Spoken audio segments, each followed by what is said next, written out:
everybody. Thank you. And thank you again to Joey for that wonderful introduction and setting the philosophical stage for what we're going to build here together. So Joey-san has talked about the philosophy of what we're doing. I'm going to go a little bit more into detail about what we're going to implement from a product standpoint and some of the business development that we're working on. So as Joey-san touched on, I've actually been active in Japan now for almost 20 years. I guess the beard shows it. I'm excited to keep building, and I see so many opportunities in this ecosystem. And a big part of that is having such thought leaders like Joy-san to work with as well. So a quick bit of history. The company itself is actually almost 4 years old. And originally we started the company to just research Web3 in Japan. But it became very clear after researching that what was missing in Japan was not Web3 services, but critical Web3 infrastructure. So for the past 2 years, together with Joy-san and the rest of our team, we've been working on the vision that we'll share with you today. So a critical theme for us, as you heard Joy-san mention, is the sovereignty of the infrastructure that we use. We see this in our daily life. Critical infrastructure must be sovereign. Electricity, communication networks, transportation networks, they're all sovereign and controlled in the country in which they operate.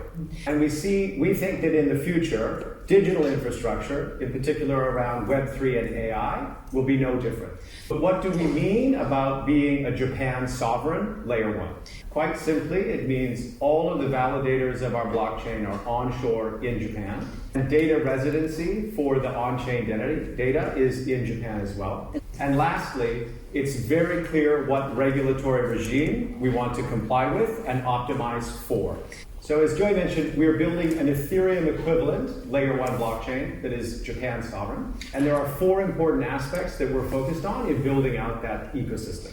Sovereignty, security, safety, which we'll touch on in a moment, and scalability. And I think if we get all of this right, this can be the future of Web3 in Japan. So really what we're looking for with this sovereign Ethereum equivalence is compatibility with the world, but from Japan. But if that was all I was going to say, we could have finished with Joey-san. But from a product and ecosystem design standpoint, we think that a sovereign blockchain offers unique opportunities. So we're very focused on basically making a Web3 experience that is less mendokusai, less scary, more enjoyable, and more valuable for all participants. And there are 2 main focus areas for us in this first phase of the chain. One is identity, and the other is compliance with Japanese regulations. So we're launching what we call the Mizuhiki Protocol. And the Mizuhiki Protocol is a combination of a free eKYC suite, which is provided free of charge to all projects that are using Japan Smart Chain, and a suite of tools for user-controlled on-chain identity. And they're built right into the infrastructure layer of the chain. So we think that this will allow people to basically feel more anshinkan when they're using financial services on-chain and greatly reduce the startup and administration costs for anybody offering on-chain services. So initial use cases that we think will really leverage this new approach to blockchain. So stable coins and digital payments. We're in discussions with mega banks and regional banks and various partners to bring this to market. And our goal is that Japan Smart Chain should be the lowest cost chain globally upon which to start a stablecoin issuance program. And once we have stablecoins, we can do digital payments.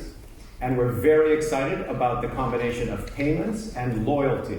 We have amazing partners that share this vision with us. So I look forward to using those services next year. We're also really excited about NFTs for tickets.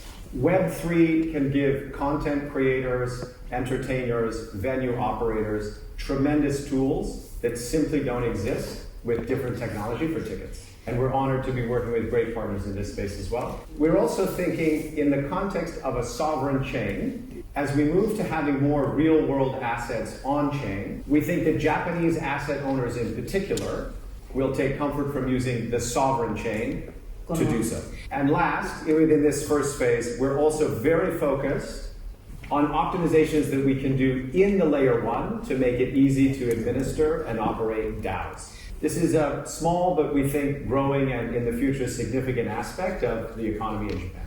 So we're very, very honored to have so many of our vision partners here with us today. So thank you to all of you for your faith that you've put in us. We will work tirelessly to deliver this vision together with you. Lastly, from an ecosystem governance standpoint, we have AltX Research that is producing the blockchain, but we have a Japanese foundation, the Japan Smart Chain Foundation, that will take care of the long-term governance of the chain and promotion of the ecosystem. And I'm personally very excited that we may have an opportunity to really drive a new crop of startups and other services in Japan because of the unique opportunity to start on JSC for lower costs versus other chains. The key leaders in the company, you've heard from Joy, you've heard from me. Our Fukushacho, Ken Kanai is also here. And I really want to do a big shout out to our chief architect, Jeff Wentworth.